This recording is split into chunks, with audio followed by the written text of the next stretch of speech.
Cricket ಆಟಗಾರ. ಶಿವಮೊಗ್ಗದಲ್ಲಿ ಒಂದು ಕ್ರಿಕೆಟ್ ಅಕಾಡೆಮಿಯನ್ನು ಸ್ಥಾಪನೆ ಮಾಡಬೇಕು ಅಂತ ಬೇರೆ ಯೋಚನೆ ಮಾಡ್ತಾಯಿದ್ದಾರೆ. ನಾವೆಲ್ಲ ಸಹಕಾರ ಕೊಡೋಣ ಅವ್ರಿಗೆ. ಶಿವಮೊಗ್ಗದಲ್ಲಿ ಒಂದು ಹರೀಶ್ ಅವರು ಝೊಮ್ಯಾಟೊ ಅಂದರೆ ಮನೆಗೆ ಫುಡ್ ಡೆಲಿವರಿ ಮಾಡ್ತಾರಲ್ಲ, ಅದು ಝೊಮ್ಯಾಟೊ ಕೆಲಸವನ್ನು ಅವ್ರದ್ದೇ ಒಂದು ಸ್ವಂತ ವೆಹಿಕಲ್ ಇಟ್ಕೊಂಡು ಮಾಡ್ತಾ ಇದ್ದಾರೆ. ಅವರು ಚಪ್ಪಾಳೆ ಅವ್ರನ್ನ ಪ್ರೋತ್ಸಾಹಿಸ್ತಾರೆ. ನನಗೊಂದು ಮದುವೆ ಮಾಡಿಸಿದ್ರು. ಆ ಹುಡುಗಿ ಮದುವೆ ಮಾಡೋಕ್ಕೆ ಮದುವೆ ಆಗ್ಲಿಕ್ಕೆ ಭಾಳ ವೆಚ್ಚ ಮಾಡ್ತು. ನಾನು ಆಗಲ್ಲ, ಅವನಿಗೆ ಕಣ್ಣಿಲ್ಲ, ಅವ್ನು ಹೆಂಗೆ ಓದ್ತಾನೆ ಹೆಂಗೆ ಮಾಡ್ತಾನೆ ಅಂತ. ಅವಾಗ ತಾಯಿಗೆ ನಾನು ಇದೀನಮ್ಮ, ನೀ ಹೆದರ್ಬೇಡ, ಅವನಿಗೆ ಮದುವೆ ಮಾಡ್ಕೊ. ಮಲ್ಲೇಶಿಗೆ ಅಂತರಂಗ ಕಣ್ಣಿಲ್ಲ ಐತೆ ಅಷ್ಟೇ, ಒಳರಂಗ ಕಣ್ಣು ಐತಿ, ನೀ ಹೆದರ್ಬೇಡ, ನೀ ಮದುವೆ ಆಗೋದು. ಸೆಕೆಂಡ್ PUC ಓದ್ತಾ ಇತ್ತು ಅಂಥದ್ದನ್ನು. ಸೊ ನಮಗೆ ಸ್ವಾಮಿಕ ಮದುವೆ ಮಾಡಿದ್ರು. ಅವ್ರಿಗೆ 25,000 ರೂಪಾಯಿ ಡೊನೇಷನ್ ಕೊಟ್ಟರು. ನಮ್ಮ ಮಲ್ಲೇಶಿ ಮದುವೆ ಮಾಡಿಸೋದಾದ್ರೆ ನೀವು ಹುಣಸೋಡಿ ಕಾರ್ಯಕ್ರಮ ಇಟ್ಕೊಂಡು ಸ್ವಾಮಿಕ ಮದುವೆಲಿ ಅವರು 25,000 ರೂಪಾಯಿ ಕೊಟ್ಟು ನನ್ನ ಮದುವೆ ಮಾಡಿಸಿದ್ರು. ಮದುವೆ ಮಾಡಿಸೋ ಸುಮ್ಮಿಡ್ಲಿಲ್ಲ. ಬೊಮ್ಮ ಕಟ್ಟು ಒಂದು ಸೈಟ್ ಐತಣ ನನಗೆ ಅಂದೆ. ಮಲ್ಲೇಶಿ ಹೆದರ್ಬೇಡ ಅಂತ ರೋಟರಿ ಕ್ಲಬ್ ಇಂದ ನನಗೆ ಒಂದು ಮನೆ ಮಾಡಿಕೊಟ್ರು. ಈ ದಿನ ಆ ಮನೆ ಮಾಡಿಕೊಟ್ಟು ಮಲ್ಲೇಶಿ ಮತ್ತೆ ಬೇಡ ಪಾಪ ಅಂತ ಒಂದು, ನಾನು ಯಾವುದೋ ಮೂಲೆಗಿದ್ದೆ, ಎಲ್ಲೋ ಇದ್ದೆ, ನನಗೊಂದು ಆಕ್ಳು ಕೊಟ್ಟರು. ಪುಣಾತ್ಮ ಹೇಳಕ್ಕಂದ್ರೆ ನಾನು ನೆನ್ಸ್ಕೊಂಡ್ಬಿಟ್ರೆ ಹಳ್ಳು ಬರುತ್ತಾ ಅಂತ ಅವ್ರು ಸಿಗೋದು ಬಹಳ ಕಷ್ಟ. ನನ್ಗೊಂದು ಆಕ್ಳು ಕೊಟ್ಟರು. ಆಕ್ಳು ಕೊಟ್ಟು ನನ್ನ ಮಗನ ಒಂದು ಕೆಲಸನ ಕೆಲಸ ನಮ್ಮ ಇವ್ರಿಗೆ ಶ್ರೀನಾಥ್ ಅಂತ ಇದ್ದಾರೆ. ಶ್ರೀನಾಥ್ ಅವ್ರಿಗೆ ಹೇಳ್ಬಿಟ್ಟೆ, ಪಾಪ ನಮ್ಮ ಮಲ್ಲೇಶಿ ಮಗ ಒಬ್ಬ ಇದ್ದನ್ಕಣೋ, ನಾವೊಂದು ರೋಟ್ರಿಯಿಂದ ನಾನು ಮದುವೆ ಮಾಡಿಸಿದ್ವಿ ಅವರಿಗೆ, ನೀನು ಹೆದರ್ಬೇಡ, ಅವ್ರಿಗೆ ಕೆಲಸ ಕೊಡಿಸಿದ್ದಾರೆ ಇವತ್ತು. ಹಾಗೆ ಇಂಥ ವ್ಯಕ್ತಿಗಳು 1,000ಕ್ಕೂ ಒಬ್ಬರಿದ್ರು ನಮ್ಮಂತ 100 ಜನ ಅಂಗವೈಕಲ್ಯ ಬದುಕಲಿಕ್ಕೆ ಸಾಧ್ಯತೆ ಇದೆ, ಎಲ್ಲ ಇದೆ. ಆದ್ರೂ ಪುಣಾತ್ಮ ಇಂಥವ್ರು ಇನ್ನೂ ಆರೋಗ್ಯ ಕೊಡ್ಲಿ, ಪರಮಾತ್ಮ ಇನ್ನು ಹೆಚ್ಚಿನ ಶಕ್ತಿ ಕೊಡ್ಲಿ. ನಾವು ಯಾರಿಗೂ ಏನೂ ಕಮ್ಮಿ ಇಲ್ಲ, ನಾವು ಯಾರಿಗೂ ಏನು ಹೊರೆ ಆಗ್ಬಾರ್ದು ಉದ್ದೇಶದಿಂದ ನಾವು ಅಂಗವೈಕಲ ನಿಜ, ಅದ್ರ ಅಂಗವೈಕಲ ಅಂತ ನಾವು ಹೇಳ್ಕೊಬಾರ್ದು. ಈಗ ಕಾಯಿಲೆ ಇದೆ ಅಂತ ನಾವು ಹೇಳ್ಕೊಂಡ್ರೆ ಕಾಯಿಲೆ ಐತಿ, ಕಾಯಿಲೆನೇ ಇಲ್ಲ ಅಂದ್ರೆ ಇಲ್ದಂಗ ಆಗ್ತೈತಿ. ಆ ಉದ್ದೇಶದಿಂದ ಅಂಗವೈಕಲರೆಲ್ಲ ನಾವು 4 ಜನದ ಬದುಕಬೇಕು, ನಮ್ಮ ಜೊತೆಯಲ್ಲಿ ಇತರರು ಬದುಕಬೇಕು ಅಂತ ಹೇಳ್ಬಿಟ್ಟು ನನ್ನ ಕೈ ಕೆಳಗಡೆ 180 ಜನ ನಮಗೆ ಟ್ರೈನಿಂಗ್ ಕೊಟ್ಟರು. ನಮ್ಮ ಜಿ ಭಾಸ್ಕರ್ ಕಾಮತ್. ಇದು ಕಾರಣ ಊರ್ನವರೆಲ್ಲ ಬಂದು ಏನೇನೋ ತೊಂದರೆ ಮಾಡಿ ನನ್ನ ಬಿಲ್ಡಿಂಗ್ ನಮ್ಮ ಜಾಗವನ್ನು ಮೋಸ ಮಾಡಿದ್ರು. ನಾವು ಅಂಗವಿಕಲರಲ್ಲ, ನಮಗೆ ಮೋಸ ಮಾಡ್ತಾರಲ್ಲ ಅವ್ರು ಅಂಗವಿಕಲರು. ನಮ್ಗೆ ಏನ್ ಮೋಸ ಮಾಡಿ ನಮ್ಗೆ ಏನ್ ಇದು ಮಾಡ್ತಾರೆ ಅವ್ರು ಅಂಗವಿಕಲರಲ್ಲ. ನಾವು ಅಂಗವಿಕಲರಲ್ಲ, ನಾವು ವಿಶೇಷ ಚೈತನ್ಯರಲ್ಲ. ನಮಗೆ ನೋಡಿ ಏನ್ ಚೂಡಾಸಿ ಕಾಮಿಡಿ ಮಾಡಿ ಅವ್ನಿಗೆ ಮೋಸ ಮಾಡಿ ವಂಚನೆ ಮಾಡ್ತಾರೆ ಏನಿದೆ, ಅವರು ನಿಜವಾಗ್ಲೂ ಅಂಗವಿಕಲರು. ನಾವು ಅಂಗವಿಷ್ಟು ನನಗೆ ಮಾತಾಡ್ಲಿಕ್ಕೆ ಈ ಲೆವೆಲ್ಗೆ ಈ ನಿಂತ್ಕೊಳ್ಳಿಕ್ಕೆ ಕಾರಣ ನನಗೆ ನೋಡ ದೇವ್ರ ಶಕ್ತಿ ಕೊಟ್ಟಿಲ್ಲ. ಆದ್ರೆ ನಮ್ಮ ಕುಮಾರ್ ಶಾಸ್ತ್ರಿ ಅವರು ಮತ್ತು ನಮ್ಮ ಜಿ ಕಾಮತ್ ಜಿಯವರು, ಭಾಸ್ಕರ್ ಕಾಮತಿಜಿಯವರು ಎಷ್ಟೊಂದು ಮಕ್ಕಳು ಸಹ ನಾನು ಮೊನ್ನೆ ವಿಶ್ವ ದಿನಾಚರಣೆ ಮಾಡಿದೆ. ಅವ್ರು ನನಗೊಂದು 50 ಸೀರೆ ಕೊಟ್ಟರು.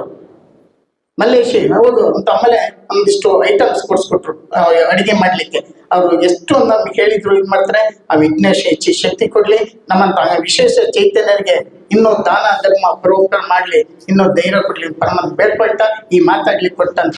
ಹೈದರಾಬಾದಿನ ಒಂದು ನಿಜಾಮ್ ಆಸ್ಪತ್ರೆಗೆ ಭೇಟಿ ಕೊಡುವಂತ ಒಂದು ಅವಕಾಶ ಸಿಗುತ್ತೆ.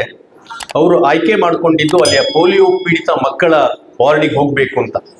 ಸಾಮಾನ್ಯವಾಗಿ ಅವರ ಚರಿತ್ರೆಯ ಪುಟಗಳು ನೋಡಿದಾಗ ಮಕ್ಕಳ ಜೊತೆಲಿ ಹೆಚ್ಚು ಸಮಯವನ್ನು ಕಳೆದಂಥವ್ರು ಕಲಾಂರು. ಅಲ್ಲಿಗೆ ಹೋದಾಗ ಅವ್ರು ಬಂದಿದ್ದಾರೆ ಅಂತ ಹೇಳಿ ಅಲ್ಲಿಯ ಪೋಲಿಯೋ ಪೀಡಿತ ಮಕ್ಕಳು ನಡ್ಕೊಂಡು ಬರ್ತಾ ಇರ್ತಾರೆ. ನಡ್ಕೊಂಡು ಬರೋದು ಅಂದರೆ ಒಂದು ಹೆಜ್ಜೆ ಮೇಲೆ ಇನ್ನೊಂದು ಪಕ್ಕದಲ್ಲಿ ಹೆಜ್ಜೆ ಇಡೋದು ಕಷ್ಟ.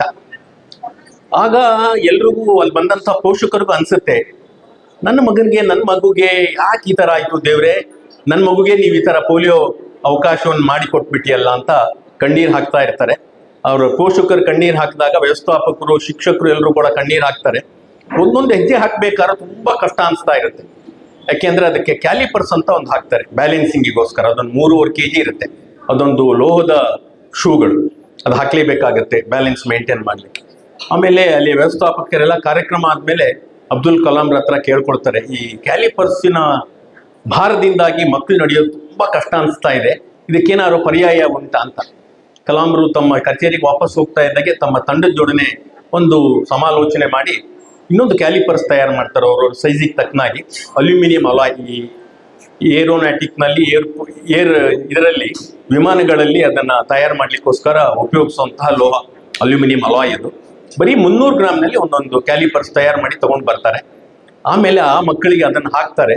ಆ ಕ್ಯಾಲಿಪರ್ಸ್ ಹಾಕೊಂಡಾಗ ಮಕ್ಕಳ ನಡಿಗೆಯಲ್ಲಿ ಒಂದು ವೇಗ ಕಾಣುತ್ತೆ ಮತ್ತು ಸಂತೋಷ ಕಾಣ್ತಿರುತ್ತೆ. ಬಹಳ ಸುಲಭ ಆಗಿದೆ ಇವತ್ತು ಓಡಾಡ್ತಿರೋದು ಅಂತ ಮಕ್ಕಳ ಮುಖದಲ್ಲಿ ಕಾಣ್ತಾ ಇರುತ್ತಂತೆ. ಆಗ ತಂದೆ ತಾಯಿಗಳ ಸಂತೋಷದ ಕಣ್ಣೀರು ಬರ್ತಾ ಇರುತ್ತೆ, ಶಿಕ್ಷಕರೆಲ್ಲ ಸಂಭ್ರಮ ಪಡ್ತಿರ್ತಾರೆ. ಆಗ ಏನೋ ಒಂದು ನಾನೊಂದೇನೋ ಕೆಲಸ ಮಾಡಿದ್ದೀನಿ ಅಂತ ವಿಶೇಷವಾದ ಕ್ಷಣ ಅಂತ ಅನ್ನಿಸ್ತು ಅನ್ನೋದನ್ನ ಅವ್ರು ತಿಳಿಸ್ತಾರೆ. ತೊಂದರೆಗಳು ಕೊಟ್ಟಿರ್ತಾನೆ, ಅದರ ಮಧ್ಯದಲ್ಲಿ ಸಕ್ಷಮದವರು ಈ ಒಂದು ವಿಶೇಷವಾದಂತಹ ಕಾರ್ಯಕ್ರಮ ಏರ್ಪಡಿಸಿ ನೀವ್ಯಾರು ಕೂಡ ಕಡಿಮೆ ಏನಲ್ಲ, ನಿಮಗೂ ಕೂಡ ಶಕ್ತಿ ಇದೆ ಅಂತ. ಹಾಗೆ ತಮ್ಮೆಲ್ಲರೂ ಮನಸ್ಫೂರ್ತಿ ಕಲಿಕಾ ಕೇಂದ್ರ ಮಾನಸಾಧಾರ ಟ್ರಸ್ಟಿಂದ ಏನು ನಡೆಸ್ತಾ ಇದ್ದೀವಿ, ಒಂದು 100 ಜನ ಮಕ್ಕಳು ಮನೆಯಿಂದನೇ ಬೆಳಗ್ಗೆ ಬಂದು ಸಂಜೆ ಹೋಗ್ತಾರೆ.